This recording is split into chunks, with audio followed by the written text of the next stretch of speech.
우리 좌위에 계신 분하고 인사할까요? 생일 축하합니다. 네, 36년 됐네요.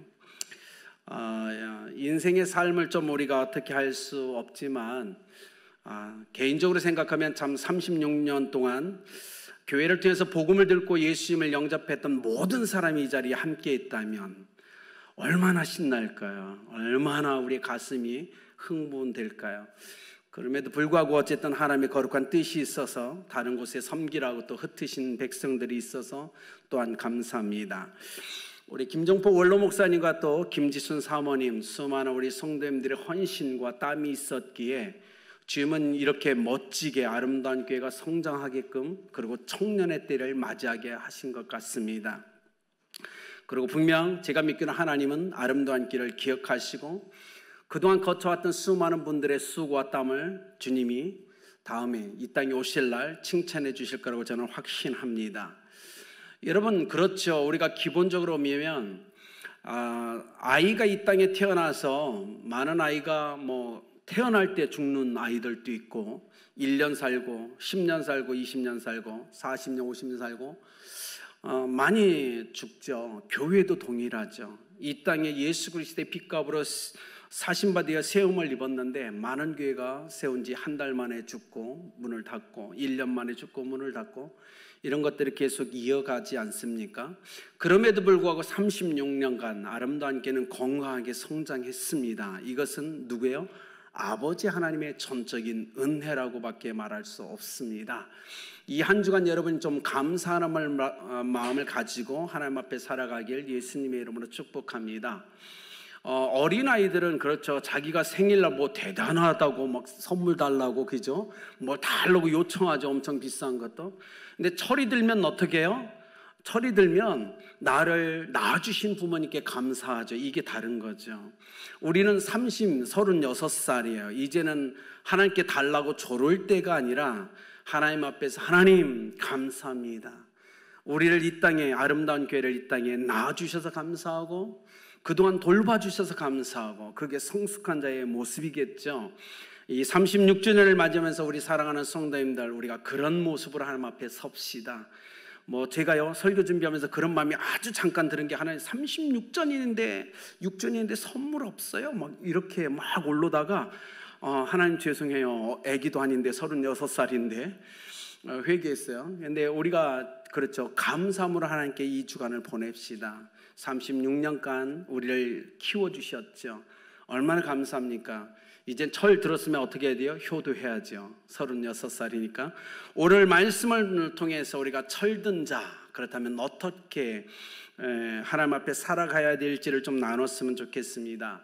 세들백 교회 릭 워렌 목사님이 이렇게 얘기하셨죠. 우리의 출생에 있어서 부모님은 계획하지 않았다 할지라도 하나님은 계획하셨다라는 표현을 목적이 이끄는 삶에서 얘기합니다. 그렇죠. 우리가 봐도 어떤 자녀들은 부모가 계획하지 않은 상황에서 이 땅에 태어나죠. 그러나 철저한 건 하나님은 절대적으로 우연히 우리를 이 땅에 보내지 않으셨다는 겁니다. 하나님이 아름다운 교회를 철저한 하나님의 계획과 목적에 의해서 이곳에 세워주셨다는 걸 믿으시길 바랍니다. 그렇다면 우리 인생에서 중요한 건 뭐예요? 하나님의 목적을 알고 그 뜻을 이루기 위해서 살아가는 걸 겁니다. 여러분, 혹시 자기 자녀, 어린 자녀 태어났을 때 발도장 찍으셨나요? 찍으셨어요? 발도장 한번 보여주세요. 네, 따봉이. 네, 세상을 향한 너의 첫 발걸음에서 어떻게 해요? 땅을 짓기 전에 팍 찍어서, 그죠? 기념하죠. 하나님이 그러지 않았을까요? 아름다운 교회가 이 땅에 태어날 때 저렇게 기뻐하면서, 그죠? 야, 세상을 향한 너의 첫 발걸음이야, 꽉 찍고. 어떤 부모님들은 그러잖아요. 엄마 아빠에게 와줘서 고마워라는 감사의 마음을 적기도 하고, 더 큰 세상에서 네가 빛과 소금으로 살아가길 원한다라는 어떤 소망을 담기도 하죠. 우리 하나님이 그러셨을 것 같아요. 아름다운 교회를 이곳에 세우신 후에 하나님의 어떤 기대, 그러면서 어떻게 해요? 고맙다, 이곳에 너희가 태어나줘서 고맙다라고 얘기하지 않았을까요? 아마 그 말은 당연히 우리 원로 목사님 사모님, 우리 또 성도님들 여러분이 당연히 그 칭찬 들을만 합니다. 그 사랑의 소리 들을만 합니다. 그런 다음에는 이제요, 부모님이 기대하는 삶을 이제 우리는 살아가야 되죠. 여러분은 이 땅 가운데 어떤 삶을 살길 원하십니까? 오늘 성경이 이렇게 얘기합니다. 아름답도다 좋은 소식을 전하는 사람들의 발이 함과 같으니라. 하나님이 이 땅에 교회를 세우시고 하나님이 원하셨던 건 아름다운 발을 소유한 자로 아름다운 발자취를 이 땅에 새기면서 걸어가길 원하신다는 사실입니다. 아마 이곳에 또 가정에서 예배하는 우리 성도님들 여러분을 향한 하나님의 계획도 동일할 겁니다. 이 땅에 태어난 여러분을 향해서 주님이 원하는 건 뭐예요? 아름다운 발을 소유한 자로서 이 땅에 아름다운 발자취를 남기면서 인생을 살아가는 것, 그것이 아버지 하나님의 마음일 겁니다. 그리고 이 아름다운 교회의 마음일 거라고 저는 확실합니다. 어떤 발걸음으로 인생을 살아야 될까요? 오늘 말씀에서 첫 번째로 이렇게 얘기합니다. 차별 없는 발걸음으로 인생을 살아가라 라고 얘기하죠. 12절, 유대인이나 헬라인이나 차별이 없음이라 라고 선포합니다. 차별이 없어요. 모든 사람을 향하여 뭐예요? 차별 없는 너의 발걸음을 디뎌야 된다라고 얘기합니다. 이스라엘 백성의 선민의식에 잡혀 있었죠. 특권주의에 사로잡혀 있었죠. 그래서 그들의 발걸음은 차별이 없는 것이 아니라 차별 있는 발걸음으로 인생을 살아갑니다. 그래서 바울이 너무 가슴이 아파서 오늘 13절에 누구든지라는 표현을 쓰죠. 특권은 없다, 모든 사람은 똑같다, 누구든지라는 표현을 씁니다. 이스라엘 백성이 가장 듣기 싫어했던 말 중에 하나죠. 특권을 포기하고 싶지 않아서 누구든지라는 표현을 거부했죠, 그들은. 그런데 오늘 바울이 얘기합니다. 누구든지. 여러분 이 표현 기억하세요? 마태복음 1장에 예가 나옵니다. 누구든지라는 예가 나왔죠. 자기의 누이를, 그죠? 속였던 누구예요? 치사한 남편 아브라함 아닙니까? 형의 장자권을 빼앗았던 사기꾼 야곱이 나오죠. 안 그렇습니까? 자기의 부하 장수를 죽이고 그 아내를 취한 다윗 살인자도 나옵니다. 그렇죠. 첩이 1000명이나 넘었던 탕하였던 솔로몬도 기록되어 있습니다. 시아버지와 간통했던 다말, 그리고 우리가 아는 기생으로서 인생을 살아갔던 라합, 그리고 이방 여인이었던 룻까지 다 등장시킵니다. 그리고 그리스도의 족보에 이름을 새겨서 뭐예요? 누구든지 구원받을 수 있다라는 선포를 우리에게 주죠. 이스라엘 백성은 싫어했어요, 그걸. 그러나 하나님은 우리가 이 땅에 태어난 이상 차별 없이 누구든지를 향하여 발걸음을 내딛기를 원하신다는 사실을 기억하셨으면 좋겠어요. 우리 성도님들 누구든지를 향하여 여러분의 발걸음이 옮겨지나요? 아니, 어쩌면 제가 보기에 여러분 일주일 월요일부터 주일까지 쭉 놓고 보면 계속 믿는 사람들만 만나지 않습니까? 그렇다면 그건 차별이 있는 발걸음이에요. 우리의 발걸음은 모든 사람을 향하여 열려 있어야 되고 그들을 향하여 발걸음이 내디뎌져야 된다는 겁니다. 오늘 바울이 그 얘기를 하는 거죠. 차별 없는 발걸음을 소유한 자로 인생을 살아가라 이거죠. 누구든지. 그래서 우리가 예수님 하나님의 심판대 앞에 섰을 때 우리 앞에 서 있는 그 사람이 나는 세상에 있을 때 복음을 듣지 못해서 예수님 죽으시고 부활하신 그 예수님을 믿지 못했습니다라는 원망 어린 탄식이 우리 귀에 들려서는 안 된다는 겁니다. 만약에 내 앞에 있는 그 영혼이 하나님 앞에서 나는 복음을 듣지 못해서 예수님을 믿지 못했다고 탄식한다면 우리에게 있어서 직무유기입니다. 우리가 차별 있는 삶을 살았기 때문에 그래요. 그렇기 때문에 예수 그리스도가 이 땅에 오시고 하나님의 심판 앞에 섰을 때 모든 사람은 이 핑계를 대면 안 되도록 우리는 모든 사람을 향하여 복음을 들고 나가야 됩니다. 이것이 우리의 사명이라는 거예요. 여러분 그렇지 않을까요? 여기 보세요. 하나님은 여러분이 누구든지 이 말에 핑계를 대지 못하도록 놀라운 일을 지금도 행하셨어요. 21세기 뭐죠? 비행기를 우리 가운데 허락하셨죠. 기차를 허락하셨어요. 자동차, 버스, 수많은 것들을 다 준비해 놓으셨어요. 인터넷까지 다 해 놓으셨죠. 뭐예요? 자, 누구든지를 향하여 가라라고 얘기하시는 거 아닐까요? 주님 앞에 섰을 때 어떤 핑계도 안 될 겁니다. 내가 너희가 모든 사람 누구든지를 향하여 갈 수 있도록 모든 걸 다 준비해서 너희에게 주지 않았냐? 그럼에도 불구하고 너희는 그것을 갖고 너희의 오락을 즐기는 데만 사용했지. 모든 사람에게 다가가기를 거부하며 인생을 살았지. 이런 책망하지 않을까요? 사랑하는 여러분, 오늘 우리 비행기 타면요, 순식간에 전 세계를 다 갈 수 있는 시대에 살고 있어요. 그렇지 않습니까? 우리는 인터넷을 통해서 수많은 사람들에게 차별 없이 다가갈 수 있는 세대 가운데 살아갑니다. 그러니 주님 이 땅에 올 때 우리는 핏기하지 못할 겁니다. 문제는 뭐냐면 차별 없이 모든 사람에게 다가가기를 원하는 마음이 21세의 그리스도인들에게 있느냐라는 거예요. 여러분 마음속에 모든 사람에게 다가갈 그 마음이 있으십니까? 차별 없이 모든 사람에게 다가갈 마음이 있으십니까? 이건 중요한 질문이죠. 아름다운 교회가 36살이 되었어요. 남은 인생 어떻게 살아가야 될까요? 차별 없이 모든 사람에게 다가가야 될 겁니다.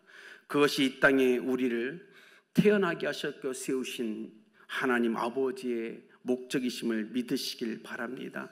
두 번째로 이렇게 얘기합니다. 보내심을 받아야 된다. 하나님의 보내심을 받아야 된다라고 얘기합니다. 여러분, 성도가 구원받은 그리스도인이 이 땅에 살아갈 때 추구해야 될 어떤 가치, 그리고 삶의 어떤 자세, 그리고 그것에 대한 내용을 통합적으로 뭐라고 하냐면 제자도라고 우리가 표현합니다. 그리스도인들에겐 제자도가 있죠. 제자도는 그리스도인들이 추구해야 될 가치와 삶의 자세와 그 내용을 통합해서 제자도라고 얘기합니다. 여러분, 본 회퍼 목사님이 얘기했죠. 제자도가 없는 기독교, 그 안에 언제나 그리스도는 없다라고 얘기했죠. 여러분에게 제자의 도가 있습니까? 아름다운 교회 제자의 도가 있을까요? 그리스도의 안에서 제자의 도가 없는 기독교, 그곳엔 그리스도가 없습니다. 빌 헐리라는 목사님이 온전한 제자도에서 동일하게 얘기합니다. 제자도란 교회 프로그램이나 어떤 이벤트가 아니다. 그건 성도들의 삶의 방식이다라고 얘기했죠. 여러분, 제자의 삶을 살아내십니까? 그렇다면 여러분 제자의 도를 잘 행하고 계신 거예요. 그런데 제가 원하는 건 그거예요. 우리 아름다운 교회가 행하는 모든 것이 하나님 앞에 제자도가 되기를 저는 소망합니다. 하나님이 맞아, 그거야. 아름다운 교회 너희가 하는 그 모든 행동이 바로 제자가 마땅히 해야 될 제자의 도란다라고 인정해 주셨으면 좋겠어요. 우리 성도들의 삶에 이 제자도가 끊임없이 성취되는 삶이 되었으면 좋겠어요. 그러기 위해서 주님이 얘기합니다. 14절, 듣지도 못한 일을 어찌 믿으리요? 라는 말씀을 통해서 복음 전하는 자의 삶에 대해서 얘기하죠. 듣지도 못한 일을 어찌 믿으리요? 여러분, 복음을 들어야만이 선택을 할 건지 거부할 건지 결정할 수 있지 않아요? 복음을 듣지 못했는데 어떻게 복음을 거부합니까? 불가능하잖아요. 복음을 우선 들어야 복음을 내가 품고 선택할 건지 거부할 건지를 우리가 결정할 수 있잖아요. 예수님이 얘기하는 건 그거예요. 우리는 모든 사람에게 차별 없이 가서 이 피 묻은 십자가의 복음, 부활의 복음을 전해서 그들에게 선택권을 주어야 된다고 얘기하는 겁니다. 그래야만이 그들이 예수님을 믿을지 거부할지를 결정할 수 있기 때문에 그래요. 그렇지 않습니까? 그래서 여러분은 이 놀라운 아름다운 발이라는 표현을 사람들에게 선택권을 주기 위해서 움직이는 발입니다. 그냥 저 사람 예수 안 믿어, 이게 아니라 우리가 가서 복음을 전해줘서 그에게 선택권을 주는 것, 이건 놀라운 은혜고 축복이죠. 그래서 그들이 복음을 듣고 거부할지 선택할지는 그들의 선택이지만 우리 스스로는 그들에게 그 권한을 부여주는 은혜로서의 삶을 살아내야 된다는 거예요.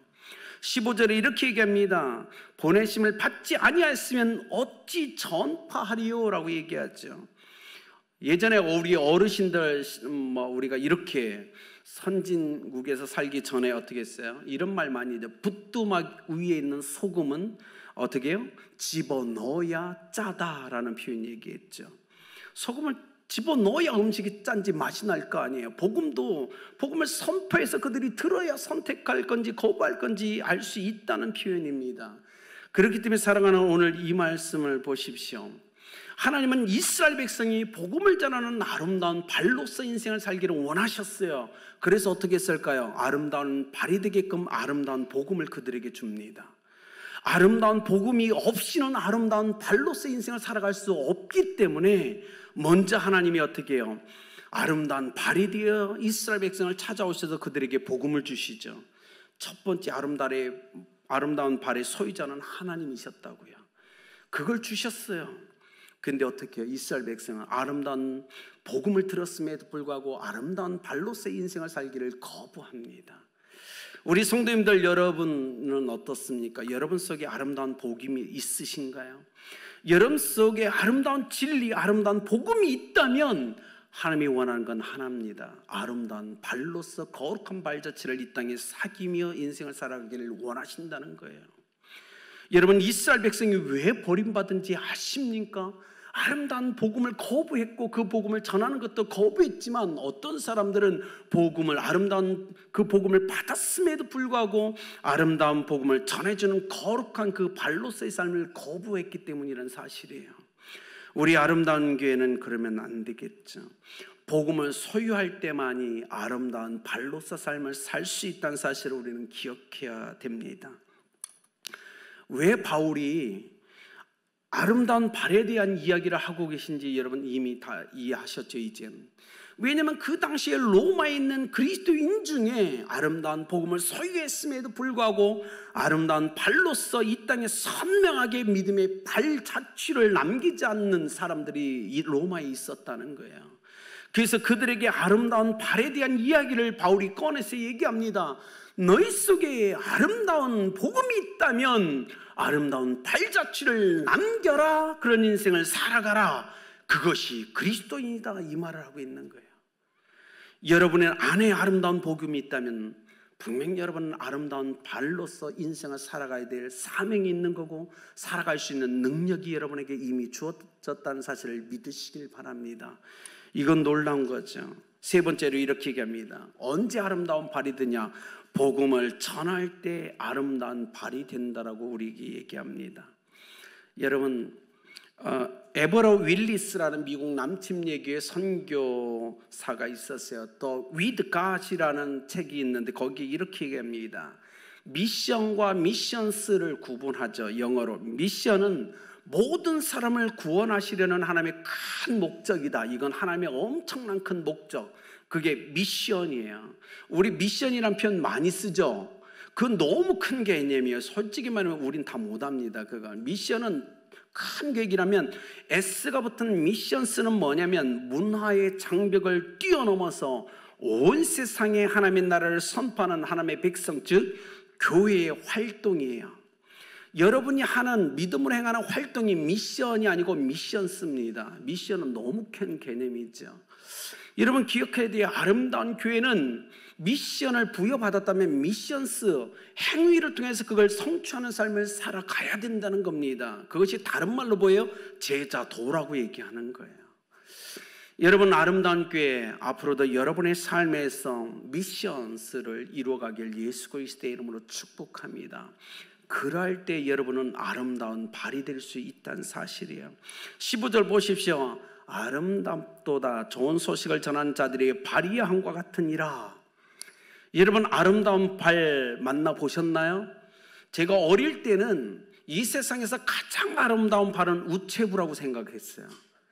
막 편지 갖다 주고 기잖아요. 뭐 배달해 주는. 그래서 시골에 있을 때는 세상에서 가장 아름다운 발은 우체부의 발이야. 막 이렇게 생각을 했죠.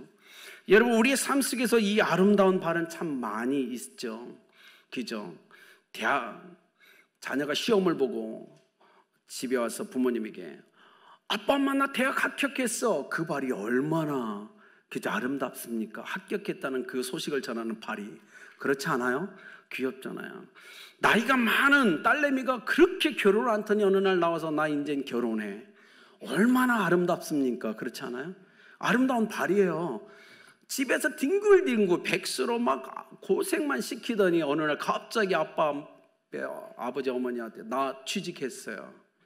엄청 아름답지 않습니까? 그래 세상에는 분명 아름다운 발이 있습니다. 분명히 있어요. 그런데 하나님이 원하는 아름다운 발은 그 수준이 아니죠. 복음을 전해서 영혼을 구원하는 그 발에 대해서 얘기하는 겁니다. 그렇죠. 여러분 혹시 이런 생각해 보셨나요? 여러분 인생에 지금까지 걸어오면서 이 땅에 태어나서 정말 셀 수 없는 어마어마한 발자국을 이 땅에 남기셨습니다. 그렇죠? 그렇지 않나요? 네, 기억 못할 거예요. 셀 수도 없을 거예요. 하루에도 얼마나 걷는데요. 우리는 이 땅에 수없이 많은 발자국을 이미 남겼어요. 근데 그 많은 발자국, 정말 바닷물이 싹 쓸리면 싹 사라지는, 이 땅에 태어나지 않은 것처럼 존재의 가치가 사라지는 발자국, 의미가 없을 겁니다. 그렇지 않나요?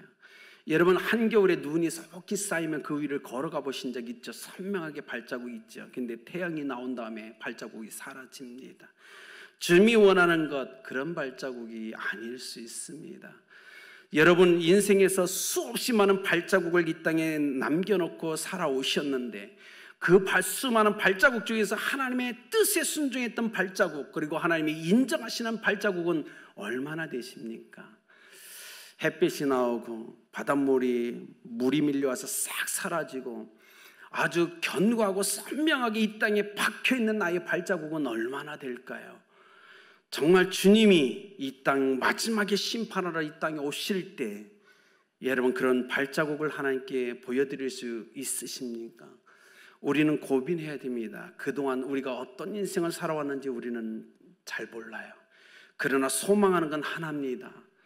우리 유초등부 우리 자녀들이, 중고등부 학생들이, 대학 청년들이, 우리 장년들이 하나님의 뜻에 순종하는 아름다운 발로서 하나님이 인정할 만한 빛나는 발자국을 이 땅에 좀 새겨놓고 이 땅을 떠났으면 좋겠어요. 저는 그래서 그들을 위해서 기도해줘요. 사랑하는 여러분, 우리 이 땅에 선명한 믿음의 발자국을 남기고 하나님 앞에 인정받는 삶을 살아갑시다. 오늘 바울이 그 얘기를 하고 있는 거예요. 그냥 자신을 위해서 걸었던 수많은 발자국은 사라질 거다, 없어질 거다.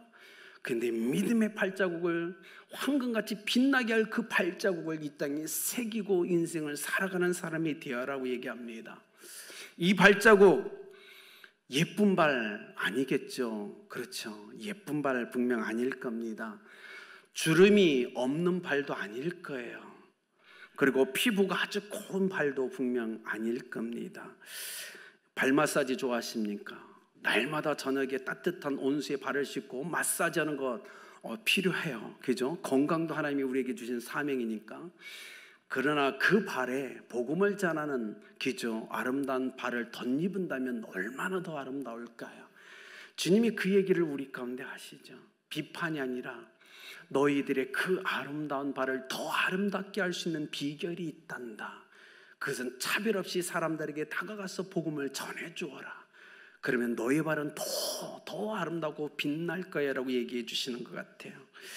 여러분 그런 인생, 이제부터 지나온 순간이 어떻든 이후에 우리의 삶을 좀 그렇게 이 땅에서 아름답게 빛나는 발자국을 이 인류의 역사 속에 탁 새기고 우리가 살아갑시다. 주님이 얼마나 기뻐하실까요? 그렇지 않을까요? 아름다운 교회가 복음을 전하지 않으면 누가 복음을 전할까요? 오늘 우리가 복음을 전하지 않으면 언제 복음을 전할 수 있을까요?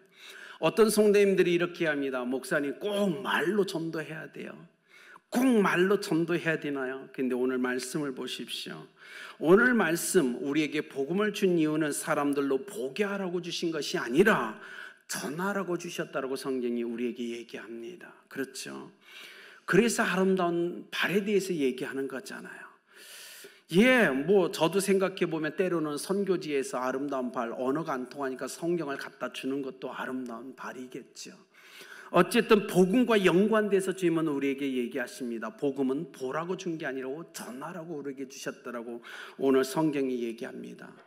여러분 모두 인생에서 이렇게 복음을 전하는 아름다운 발로서 쓰임받길 예수님의 이름으로 축복합니다. 마무리를 할까요? 한국 기독교 역사 속에 권서인이라는 사람들을 아주 독특한 직업을 갖고 인생을 살아가던 복음 전파자들이 있었습니다. 우리 사진이 있나요? 사진을 잠깐 볼까요? 보신 적 있으시죠? 저기 보면 개나리 보찜이죠. 옆에 그 안에 딱 들어있는 것이 성경책과 전도책자입니다. 저 권서인들은요, 그것에 갖고 전국을 다니면서 성경을 팔았습니다. 성경을 나눠준 게 아니에요. 팔았어요. 왜냐하면요, 성경을 무료로 나눠주니까 성경을 읽지 않고요, 필요할 때는 또 태우기도 했어요. 그래서 이 권서인들은 철저하게 성경과 전도책자를 이 보나리 갯짐에 넣고 하루에 40km를 다녔다고 합니다. 40km를 다니면서 이걸 팔았는데 돈이 없는지, 그 당시에 힘들었잖아요. 조선 말부터 해방 직전까지 이 사람들은 활동을 했어요. 그러니까 한국 국민이 참 가난할 때였어요. 그럼에도 불구하고 절대 거저주지 않고 그 집에 있는 곡식이나 생선, 계란, 옷, 성냥 등을 가지고 교환했어요. 뭔가를 하나라도 줘야 이걸 나눠줬어요. 그렇게 그들이 인생을 살아갔어요. 하루 40km를 맨발로 걸었다. 여러분 무슨 생각이 드십니까? 온몸이 파김치가 돼요. 어느 때는 40km를 걸으며 수많은 사람들을 만나는데 단 한 권의 성경도 팔지 못합니다. 전도책자도 나눠주지 못했어요. 그래서 쫄쫄 굶으면서 하루를 보낼 때도 많았습니다. 어느 순간엔 단 한 권 팔고 그걸로 끓긴 일 해결할 때도 많았죠. 온몸은 파김치가 되고 발은 퉁퉁 부르트고 장단지는 부어올랐습니다. 그럼에도 불구하고 주님 눈에 그들의 발이 참 아름다웠다는 겁니다. 그렇지 않을까요? 이 시대는 너무 편하죠.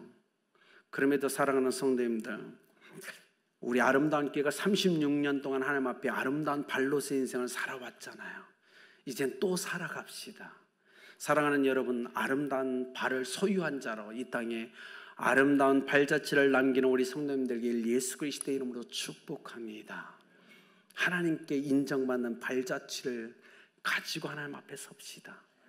아름다운 발의 소유자 되길 예수 그리스도의 이름으로 축복합니다.